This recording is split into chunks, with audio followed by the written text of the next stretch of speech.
Hey Patrick. Hey, how's All it right. going? Is this a feed from your new home? Yes, in fact it is. Very cool. It must feel Yeah. pretty weird to almost like this is what I find is during COVID, if something good happens to me, or in your case, moving to a new home, you sort of get a little bit of a sense of survivor's guilt, like a lot of bad things Right. happening and like some good fortune falls in your lap and you're like, what have I done? I It's cool. totally that is my entire year, you know. Mhm. There's a lot of suffering going on, but I think it's been a year of rapid growth for me and Mm. the people around me. So I am thankful for that. Yes, very good. And how is it going so far out there? It's going well. Of course, I like the peace and quiet, but um, the nature of my work does not allow me rest. So I'm still always in Boston or maybe Mhm. in Providence this time, or maybe DC, depending on what the task for the month is. Wow, so you're So really I'm everywhere. hardly at yeah. But when I'm at home, it's quiet. I've been at home for the past week now. I got in a car accident um 2 weeks ago. Everything okay? Yeah. Health-wise, nobody Uh, injured you or the other person or object. it was just me. And it was the deer wasn't hurt, but a deer hopped in front of my car Oh, yeah. while driving, and I flipped the car trying to Wow, dodge that's the deer. actually So impressive. Flipping the car? yeah, it That's was yeah. I was going fast, and it came out of a curve. yep. So I swerved into the other lane and tried to swerve back in and hit a pole and turned the car. Wow, I'm that's a lot. luckily And you just glanced over that. So you must have been having a really good year because you just kind of glanced over that at the beginning. It's like, yeah, I've been having a pretty good year. Except the flipping my car over after almost hitting a deer. relatively, That's good. yeah, I think I've had a good year, but I think 2020 is like, nope, I'm Yep. not done yet. Well, you have a good Yeah, sense of so perspective. I am here, right? I commend you for It's that. like So I am here. have you become a homesteader yet, where you're growing your own? No, growing my own business. Well, I wasn't gonna say business. I was gonna say growing your own like garden and pulling in livestock. I guess it's too late in the year to Oh really do that, no, but it's too late, and I'm trying to just survey the land and see what needs to happen. yeah. But I'm super excited because I have a lot of expensive trees around me. So if I run Expensive out of trees. money, Yeah, yeah, that'll no, happen. You've got they a said green thumb. the lumber yard is begging us to cut the tree down. Hey, I'm if you like, ever need no. help with that, or if you ever need help like building a chicken coop or something like that, let me know. Yes, yes, I will reach out. By the way, do you have a chainsaw? I have a tree that is hanging over some electric wires that I might have to go up and cut. Okay, I do have a chainsaw, so you need help with that. Yeah, I can definitely say from Yeah. experience that the chainsaw is something that I'm not sure how experienced you are with the chainsaw, but that's definitely something that I Mhm. like to use in the company of somebody else in the chance that something goes wrong because I'm a relative Right. novice. But hmm I have used one before, but yeah, it's always good to have a lookout. oh yeah, and an exit strategy. So Right. business wise, So yeah, things are great. that's good. I'm stuck at home now because I'm kind of not afraid of the road, but I'm trying to stay away from the road for now. Yeah, I hear And I you. hurt my shoulder, so I need to Ooh, stop driving. But you have been driving for a oh while now. How has that been? yeah. So you know about that. Okay, so yeah, basically yeah, I think you texted me in the middle of one of the days or at the beginning of one of the trips. So Trips? basically Yeah. um it was a month-long driving trip followed by a month at home followed by a 2-week driving trip. So the first trip was 12,000 miles. It was a massive loop. I wasn't in my truck. I was driving in a rental car. I think that Mhm. I think that I'm on a list at the rental company. Like, don't rent to this person ever again.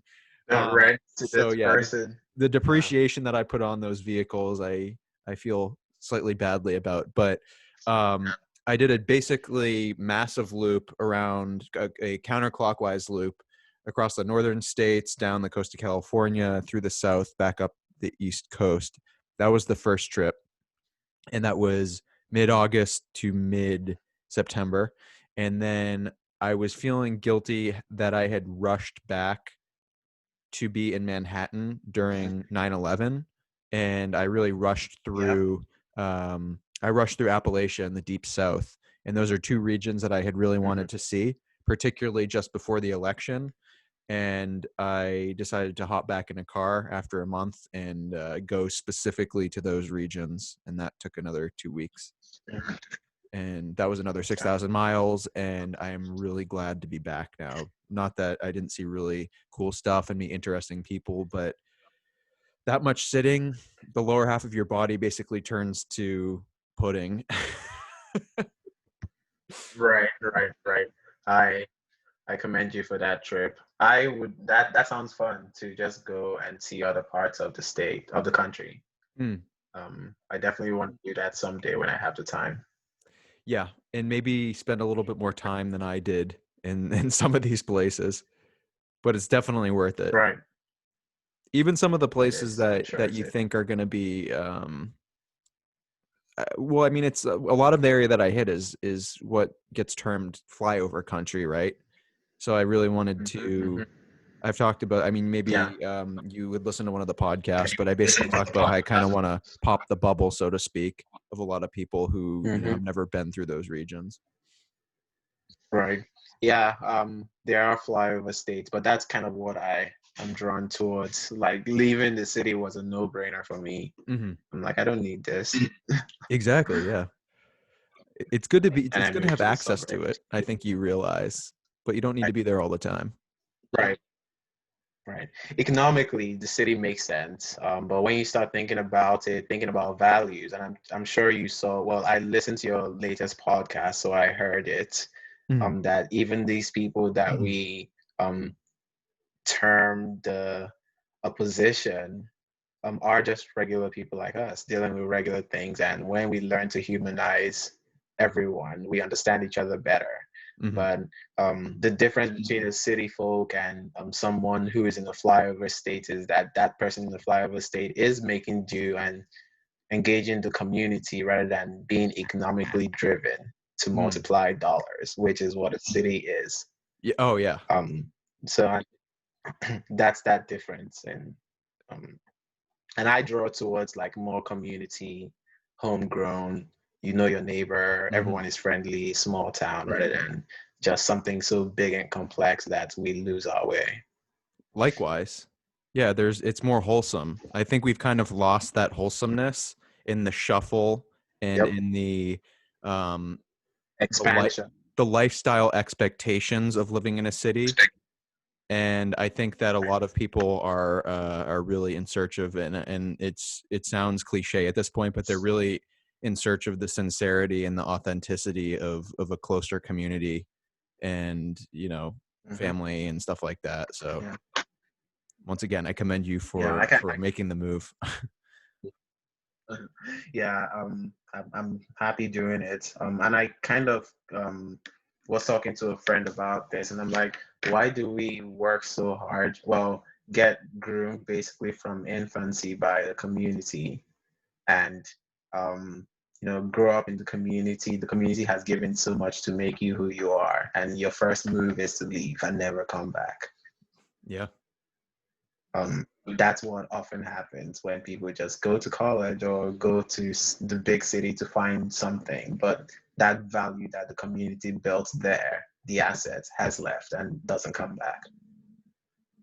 I Yeah, think. and it's interesting how today I think that younger people in particular can reach that realization earlier because of um the ability that technology gives us to kind of like transmit this information to each other now.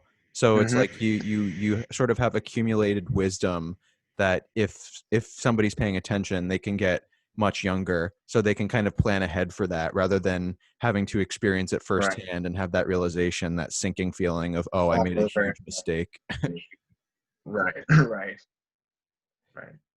But Or also, maybe they became successful and later in life there's that one thing that is missing, mhm, and that's the thing that they've gone away from yeah, oftentimes. it's a sad realization that I think a lot of people have, where um, a lot of people come full circle, where they Mm-hmm. realize that the old expression "home is where the heart is," where Mm-hmm. they get super far away and they realize that the thing that they were looking for. I mean, I don't know how many movies, books, whatever that this is the plot of, but So they many of find them. out that the thing that they were looking for was there all along and closer than they had ever anticipated, right? Right. Right. Right. So it's it's pretty cool that we're able to be enabled by technology in so many ways, and that we don't need to be near a lot of these old school power structures. Like, for Mm-hmm. example, if you wanted to be an entertainer in the past and you had to go to Hollywood, leave your family, leave your community, and deal with people like Harvey Weinstein potentially. Oh, Now, I mean, obviously the barrier, because it's been democratized in a way, the barrier to entry is lower, where you mm-hmm. need a mic and you need a camera and you need the willingness. A But TikTok, basically. yeah, but you don't have to deal with a lot of the things that people used to be forced to deal with. So that's pretty cool. Right. Right. Right. Technology has come a long way. And I think I can't remember the episode, but in this podcast you had mentioned um, how the people who are creating technology, yeah, they're innovating and trying to move us forward as humanity, but might not be the most um, sociologically Yeah. um, Inclined. inclined to think about the repercussions of these tech. So I am afraid of what comes next. Not afraid, but more concerned, Hmm. because no one else is, well, not a lot of people are thinking in that direction. Yeah. I think if you don't have that concern to an extent, you're not really thinking about it in depth, Hmm. or you're Or you're just just like robotic in how you think about things. things. But yeah, you're definitely right in that the emotional intelligence, unfortunately, is It's lacking like in a lot of people that have the know-how or intellectual ability. the technical intelligence. Yeah. Yeah. By the way, I was thinking about this earlier, and let me know what you think about it. But so you know how, I don't know, 250 years ago or whatever, at the start of the United States, there was the Constitutional Convention in Philadelphia, where you had all the big names, the Madison and Jefferson and all that. Yeah. Um, I'm starting to realize that we're really going to need an equivalent to that today, and basically like a meeting of the minds, but because it's during COVID, like a virtual one. I'm particularly during this week, I'm uninspired by the general political establishment, as I think a lot of people are, and I think they're not thinking of very important things that are pressing concerns. Concerns. Hmm. And on top of that, you have a enormous portion of people that, somewhat because of their own personalities and somewhat because of the pressures of what media does and how big tech manipulates people, Hmm. they're just addicted to outrage and engaged in this non-productive mudslinging and resentment of the other, whoever the other is. So I'm thinking what needs to happen is, um, people like you and we need to basically organize a modern meeting of the minds that's more open sourced than the Constitutional Convention Hmm. 250 years ago, or however long ago it was. But A open to convention of basically, thinkers. yeah, convention of thinkers for designing not an entirely new system. This isn't revolution, but it's evolution. And the idea Right. is to create a, to design and consider all these things that aren't being thought about, and design like a retrofit that can fit over the existing structures and improve the broken institutions and get rid of some of the adverse incentives, and Right. Right. sort of Do you think just that be transition? ultimately presented as a, hey, check this out. Right.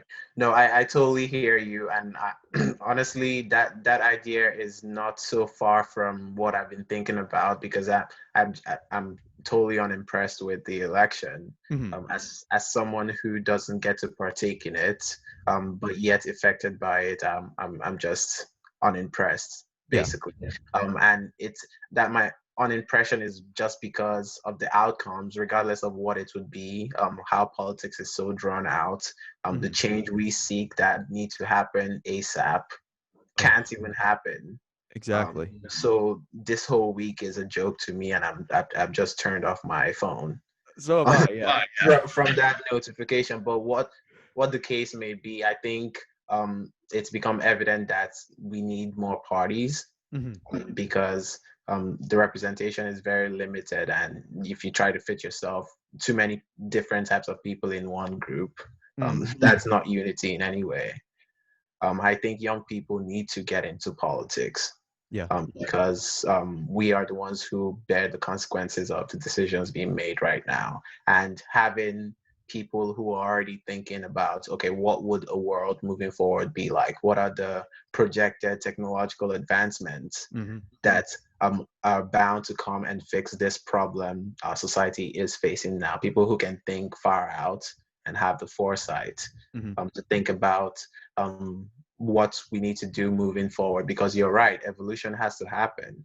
And it seems like America is just stuck on, okay, we found a way to make money, like serious money. Yeah. It was a very good way to make a lot of money back in the day. China and other countries are catching up, but Mhm. now we can step forward and make a lot more money and make this country a utopia. But the people who are currently sitting in power don't know what that utopia Yeah.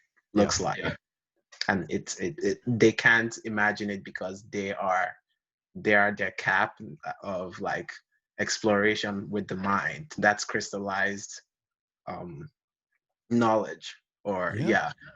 yeah, has already set in, where the younger people have dynamic minds that can think about things outside themselves and outside the systems we currently have. So I am definitely on there that people who are designing this tech need to be in a room with people who are thinking about the future of humanity, with people who are thinking physically, but it needs to be people who can think about the future. Right on, Alex. Right on. The Yeah, people I we think have in that's, power right now don't cut it. we do. There's this thing humming in the background, this enthusiasm and this need, this knowing, Mhm. and it's waiting to be channeled somehow. So it's a shame that it's not being channeled, because if it doesn't get channeled, it gets put into unproductive and destructive alternative channels. And I Right. think right now a lot of what we're dealing with is a failure of empathy and a failure of imagination. So like Right. a lot of people, like you were just saying, are stuck inside this box where they think that there's two options, this false binary that we live in, where, Mhm. well, I don't like that option and I don't really like this other option, but I'm going to argue the hell out of it because it's the only they're the only two options I see. So Exactly. we need people to present an alternative option, but that's not going to happen. Like, I don't No. think that it's realistic to expect, oh, well, somebody else will do it. Like, we need to be the ones to do it, you know? We do. And We I do. also think that it requires democratically, socially, and technologically and intellectually inclined people to get Right. together and do it. Mm-hmm. Because if you, just like with the Constitutional Convention, I mean, obviously, the ultimate product of that fell short in a bunch of ways, but the they were democratically minded in A general, and, reform. and Right. and but the process of it wasn't the process of creating the Constitution wasn't a democratic one in the sense of like inviting the whole country in for a say, right? So Yeah. that's kind of what I think needs to happen here too, is like people need to be democratically minded and create this new add-on, this new retrofit structure, Right. and then invite other people into it and to engage in it, and that's kind of how it has to happen. Because if we try to make every decision happen through the democratic systems that exist, it's just never Mhm. going to happen. There's like everything is going to get bogged down, every single minutia. People aren't going to understand certain parts of it. So you have to kind of present the finished product. Exactly. People are going to be left behind, Mhm. and this is the conversation that the people who currently have the ability to change things aren't trying to have, because yes, they can tell you how expensive change is, but when something needs to happen with the military, no one blinks an eye to spend that money. Mhm. And it just shows where priorities are, and it shows a lack of ability to see what is to happen moving forward, and the fact that we need to change things. Because I think you mentioned the industrial states where old infrastructure, old industry has been left to die. Mhm. And these are the outrage that feed the um, polarization of the country that we're facing right now. People who feel left out, people who have felt forgotten. Yeah.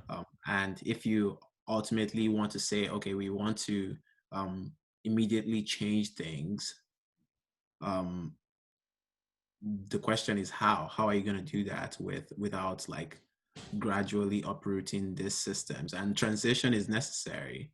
um and I guess that's my question to your thoughts. Do you think the retrofit could take place immediately, or do you think there would have to be a phasing out of the old systems? Oh, definitely a phase in. I don't know exactly what the phase in would look like, but I'm hoping that the new retrofit would be somewhat modular to Mm. account for the fact that there is such an unprecedented pace of technological change that, Right. like, if you rigidly define this retrofit, then it might just be obsolete in like 2 years when when some new technology comes Innovation. out, right? Right. So that needs to be considered. It's tough. It's kind of designing on the fly, which I Exactly. know that you're familiar with, but it's But it requires everyone's input now, because complexity has set in. The yeah. world where we were farmers and merchants is not Mhm. the world where we're PJing to Milan for a Yeah. summit and then coming back to Italy to do something. Um, so yeah, we now need to properly plan the future of humanity. Pretty much. And I advocate that along with the actual structural design, Mhm. we need a new narrative design, like a new narrative that people feel comfortable stepping into, one that makes people feel comfortable with and excited about the future. I Mhm. advocate calling it technological humanism. Some people have called it like, transhumanism or various things, but I The really do think that the proper coexisting of humans with technology to make their lives easier and better. exactly. And not something that doesn't give the vibe of like, hey, the future's happening and like screw you, you're not a part of it. Like we're imposing this, and oh, this disrupts your life. Well, sorry, too bad. You're just a loser. You're not on the train to the future. And honestly, that's, if we don't do this, that's what the future is going to become, because the powerful get on Mhm. a spaceship to whatever Yeah. space station and planet, and then the people who can afford it, or people who aren't good enough or didn't survive evolution based on Darwin's explanation, Yeah. are left behind. Yeah, exactly. So it's like we some amount of this is like it just has to happen. Like the alternative is just far, far worse. Yeah. But we do have a say in how this shapes out. So that's the empowering aspect of it. Like in a way our hand is being forced, but also It needs to like, happen. yeah, it could go a variety of ways, and it's in our interest to like put the best of ourselves into this. Exactly. Yeah, I think so. So anyway, I know that was rather heavy, but I'm going No to kind of problem. brainstorm how to effectively bring people into, I don't know whether it's going to be like a Zoom meeting or something, but a bunch of people that I know. Feel free to also throw together some names of people that you know that Okay. would be inclined or interested in this sort of thing. But I am curious on how to vet these people, because again, yeah, I know this has some air of elitism to it. it does. I know. I thought of something similar when I was rolling with some friends in Harvard, Mhm. and they my thought was to form like a group, basically a group of millenniums slash Gen X's Mhm. who can um, at that point it was me thinking about who can use their position in the world Yeah. to effect change that we want to see as a subset of population. But then I started thinking about, oh, well, but what if it becomes a club of the most? Mhm. It starts to be seen as this club of the most elites who went to these fancy schools, because at the end of the day, these are the schools that will give adequate education. So Yeah. even if you find the right people, they will be coming from institutions of high prestige mostly. I think you need to make clear what your intention, or we need to make clear what our intention is from the start. And yeah, you're absolutely right. The risk is that this becomes just like an elitist Mm. um, group of people who see themselves as supreme or above others, arrogant, right? Yeah, Um, I think that first of all, you remind people that, yeah, I mean, look at the founding fathers who we revere today. They were technically elitists too, right? Like, who are these guys to say we're going to create they, this they were thing that, basically the thinkers, right? yeah, Um, they were the best of the thinkers of their time. So advocating in that way, and then also um, making it to an extent visible, so it doesn't just happen in like back smoky rooms. right, So it doesn't right. seem like a like a cabal or something like that, Mhm. or like a conspiracy, The but room where it also happened. Yeah. sort of almost having like a viewers gallery to an Hmm. extent, but keeping it so that not everybody can actually engage necessarily, just because like if you have it open for full engagement, then it becomes chaos. It does become chaos. Yeah. So that's the balance that needs to be stricken or Hmm. struck. Um, Exactly. Having people buy into the idea without feeling like they're being selected out. Yeah, exactly. So like with the notion of like, hey, this is going to become more democratic at a future phase, but right now it's like it's just going to it's going to We need fall apart. a starting model that Yeah. can be worked on as time goes by. Hmm. Um, Exactly. And I mean, I'm a big history guy, but I'm definitely going to be reading into like historical contexts of other major decisions like the Constitution or like the Civil War, and like what kinds of like leadership were happening at that time, and what kinds of compromises were being made, and right. how things were done on the fly, where it's like you have this literal, in some cases, war happening in the background, and these people are still like basically uh Mhm. figuring In a stuff out. room Yeah. discussing the future of the American population, but let's say humanity. Hmm. And by the way, yeah, this does have implications beyond the United States. This is like a conversation that really has impacts to all the way up to the humanity level, you know? Right. So there's kind of a lot riding on this moment. All And right. I know. This is definitely a moment. 2020. There was a lot of talk about Vision 2020 when we were younger. Mhm. Um, it isn't what they expected when everyone was singing Vision 2020, but it Yeah. is a moment of reckoning. And Yeah. I fear that we might not learn, or we are learning, but the people who are seeing that things aren't working and things need to change very fast, we need to coalesce and make it happen. Exactly. I think that the ultimate fear should be that we decide that we look at all these things and decide to do nothing, or wait for something to happen, Right. or wait for somebody else to come and figure it Or, out. or try to go back to normal. Yeah, exactly. Bury the head in the sand. Yeah. So, um, yeah, I'm definitely feeling sort of amped up about this idea. And yeah, obviously I need to do a bit more thinking about the logistics Right. of how to set it up, but feel free to continue participating in this conversation because I'm making it up on the fly. Of course. And Yeah, what was your what was your best experience traveling? my best experience traveling was, um, I would say that the conversations that I had with people in unexpected places, it was one of the first ones that I had was on the Standing Rock Indian Reservation. I had a conversation with a man named Arlen Lund, who is the descendant of um, I want to say Norwegian homesteaders. And that was Mhm. an interesting conversation. I had a conversation with a man in Portland. His name was Donald, at the corner of the Apple store that had stuff thrown through the front windows, and they boarded it up and put murals on it. This guy was selling Black Lives Matter stuff.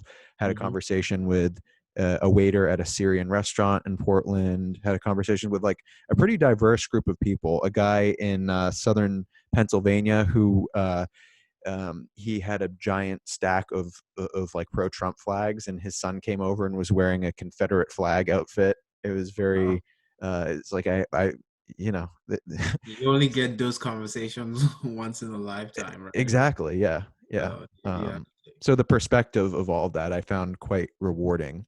right. um Your knowledge is more complete. Yeah, exactly. Nowhere near fully complete, never will be, but Mhm. yeah, certainly I Clearer think that picture. being able to take pictures of some of that stuff and send it back was Hmm. also rewarding because I was mindful that the lens through which I was, or the photos that I was capturing, not that I'm National Geographic or Vice News or anything major, but the photos that I was capturing were the lens through which people were viewing my trip, and by extension other parts of the country. So if Okay. I was to take a photo of like every Confederate flag that I saw, it's not like everywhere had Confederate flags, but if I decided to, oh, like The this significance is of moment to unusual to capture. me. Yeah. If I took a picture of every flag like that, then I would be giving a very distorted picture of the South, because although Confederate flags are more common in the South and in Appalachia, it's still a relatively small part of the whole story, Hmm. right? So like Yeah. I just realized the distorting effect of Even framing, personal reporting, of right? personal reporting and framing, and how that's become a big problem with media too. It has. Yeah, and tech has made it bigger because now everyone is a walking journalist who gets to spew propaganda based Yes. on what they are biased to. Hmm. Exactly. And that's not to say that there aren't certainly things that still need to be worked on. And another thing was homelessness. If I took Yeah, a picture of every homeless encampment or every homeless person that I saw, then do you'd get the better. impression that everybody in the United States is homeless. Yeah, But, but it is a problem. mhm. So eventually, when you decide to travel, when COVID is over, um, and you're looking for places to go, Hmm. I have slivers of ideas. Not that I spent much time in any given place, but there are Right. definitely surprising places that uh, I just never would have expected, like, Hot Springs, Arkansas, or something like that. You know what I really want to do? Go to one of those flyover states, like a Hmm. place that is forgotten, go to a small town Hmm. and not to be offensive, but like watch the people of that town. Yeah, Like just spend a month there, yeah, the same cafe, just watch people and people watching. get to learn about their lives and what makes them tick. I think that's an experience I'd like to have. Hmm. It would be pretty cool. I'm a people watcher too, and it sounds creepy when you say that, but it's It not does the sound not the creepy when you intent. say it out loud, but Not you the can intent. learn a lot. You can learn a lot from people just by observing them. Yeah, exactly. Um, I would recommend, not during hurricane season, visiting the Florida Keys. Those were pretty cool. Key West at the very end, I spent like a solid 12 hours there, but very cool. That's cool. What's there? What type of community? Well, I mean, it's a thin strip of islands at the end of Florida, and apparently Key West, the one at the very end, it's the one that's, I think, closest to Cuba, and I think they have relatively proportionately large gay community in Key West, but it's in general, it was surprising to me because, you know, my impression, because when you see the Florida Keys relative to Florida, it's like microscopic, you can't even see it. So I'm just Right. thinking these things are going to be like, you're standing Tiny. on an island and you look one way and you can see one side of the island, look the other way, see the other, and it's actually like a very large island with you know, full size regular stores and department stores and neighborhoods and you know, numerous everything that you'd see in a city basically on this Right. island. It's built So out. yeah, Nice. but by the Yeah. way, any plans in the future for, I know you're saying that you're considering traveling, but where would you uh, theoretically go? I know that you're gonna try to go somewhere and spy on people, but Actually, I wanted to travel in 2020. Like Mhm. that was a goal I had set out before the pandemic happened. Yeah, I think I'll go to Japan. Japan, that Yeah, sounds cool. just go and not speak English. I've heard nothing but great things about Yeah, Japan. And by the way, not do you okay. know Japanese? I don't know Okay. Japanese, but I have friends who can show me around and make sure I don't get lost. But it's more about not being able to communicate with anyone. Yeah. And that gives me some time to think because I think every time you're in a place where you can speak the same language, people always want something from you. There's a lot of truth to that. So it's And they're more of a also, break. what'd you say? I said it's more of a break with a vacation. Yeah, it's definitely more of a break. And if it definitely pushes more on your sense of self-reliance. Right. And the So that's Japanese good. culture is very beautiful. So It um, seems so. I have to say experience it all seems of so. that. And there's that interesting mix of the new and the old.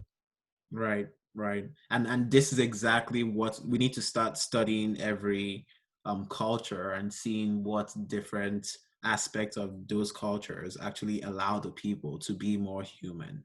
I Hell think yeah, man. our systems, we need to make them more human. Yes.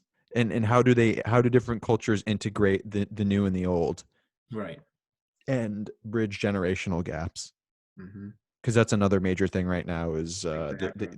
in the US and presumably around the world, Developed the countries, young and yeah, the old aren't really trusting each other right now, they're not. where it's like, And oh, you're out of touch and you don't understand technology and new stuff, and the other side being like, oh, you're overly sensitive and entitled and a snowflake or whatever, right? The yeah, stereotypes. and all of that. I think yeah.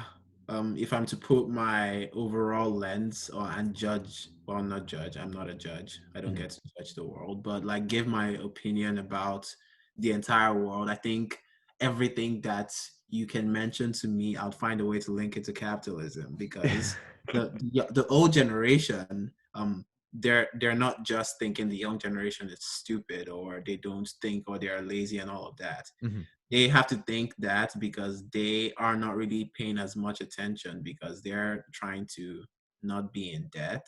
Yeah. They have to make money. They're always chasing that dollar sign Mhm. of currency. So there that connection between your parents and you and understanding you was lost because their attention was pulled away from you right from when you were a child. Mhm.